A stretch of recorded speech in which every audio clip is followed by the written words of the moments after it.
پیارے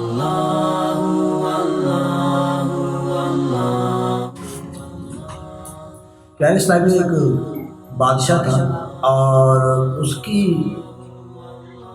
بادشاہت میں، اس کے سلطنت میں، اس کے محل میں ایک شخص آتا تھا اور آ کے ایک صدا لگاتا تھا کہ جو بھلائی کرے تو اس کے ساتھ بھلائی کرے اور جو برائی کرے تو اس کو برائی کے حوالے کرے۔ یہ جملہ آ کے کہتا اور آگے چلا جاتا۔ روزانہ کے اس دیوانے کا معمول تھا بادشاہ سلامت کی بارگاہ میں محل میں آ کے صدا لگا کے چلا جاتا۔ اب بادشاہ کا جو وزیر تھا اس نے جب یہ معاملہ دیکھا تو اس سے جیلس ہونے لگ گیا، جلنے لگ گیا کہ بادشاہ سلامت سے کچھ کہتا بھی نہیں، خوش بھی ہو جاتا ہے، لیکن وہ آتا اور اسی طرح صدا لگاتا، جو تیرے ساتھ بھلائی کرے اس کے ساتھ بھلائی کرے، جو تیرے ساتھ برائی کرے اس کو برائی کے حوالے کرے۔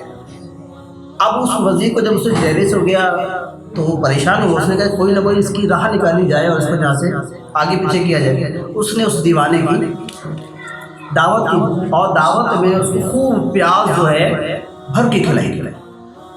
پیاز جب بھر کے کھلائے، اس سے پتہ تھا تھوڑی دیر بعد اس دیوانے نے بادشاہ سلامت کے پاس جانا ہے اور وہ اس کی منہ کی بدبو سونگے گا اور خوب اس کو پیاز کھلا دیا۔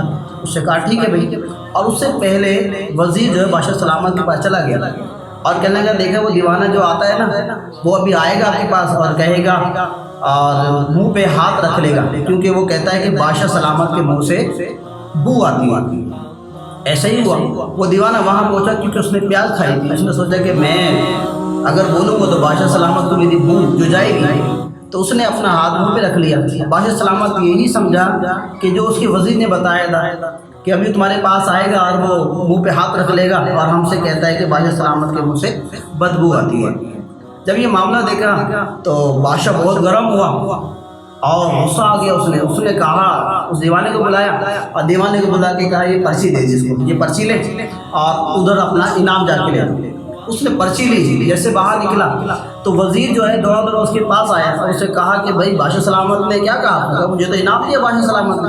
اس نے کہا ٹھیک ہے یار، یہ انعام تو میرے حق بنتا ہے، یہ پرچی مجھے دے۔ اس نے وہ پرچی لی اور پرچی لے کر اس جگہ چلا گیا جہاں سے انعام لینا تھا۔ جب وہاں پہنچا اس نے پرچی کھولی اور اس نے کہا پتہ اس پرچی میں کیا لکھا ہے؟ کہا مجھے پتہ ہے، بادشاہ سلامت نے بولا تھا کہ وہاں سے جا کے انعام لے لو۔ تو اس نے کہا نہیں، اس پرچی میں لکھا ہوا ہے کہ جو تیرے پاس ہے اس کی گردن اڑا۔ تو اس نے کہا جی یہ تو ایسا معاملہ نہیں ہے، یہ ہے وہ ہے، بہت چیخا چلایا لیکن اس کی گردن اڑا دی۔ دوسرے دن وہ دیوانہ پھر بادشاہ سلامت کی محل میں آ گیا اور یہی سزا لگائی، جو تیرے ساتھ بھلائی کرے اس کا بھلائی کر، جو برائی کرے اس کو برائی کے حوالے کر۔ بادشاہ سلامت حیران ہو گیا کہ آخر کیا وجہ ہے، میں نے تو اس کا سر اڑانے کے لیے کہا تھا اور یہ آج صحیح ساری میرے سامنے موجود ہے۔ تو اس نے کہا کہ تم گئے نہیں؟ اس نے کہا جی میں گیا تھا، لیکن مجھے راستے میں جیسے باہر کے جو آپ کے قریبی بندہ ہوتا ہے وہ قریبی بندہ آیا اور اس نے مجھے سے وہ پرچی مانگی، میں نے اس کو پرچی اس کے حوالے کر دی۔ تو کہہ رہا ٹھیک ہے بھائی، بادشاہ صاحب نے کہا تم جو جملہ بولتے ہو بھلائی، جو تیرے ساتھ بھلائی کرے تو اس کے ساتھ بھلائی کر اور جو برائی کرے اس کو برائی کے حوالے کر دے۔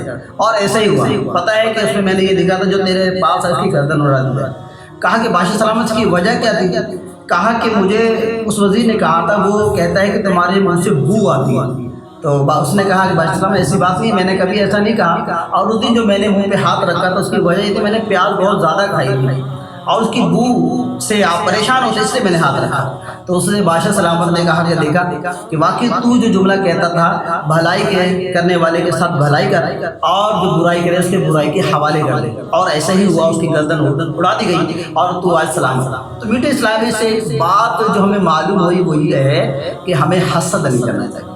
جو شخص حسد کرتا ہے اسی طرح ناکامی و نامرادی کا منہ دیکھتا ہے۔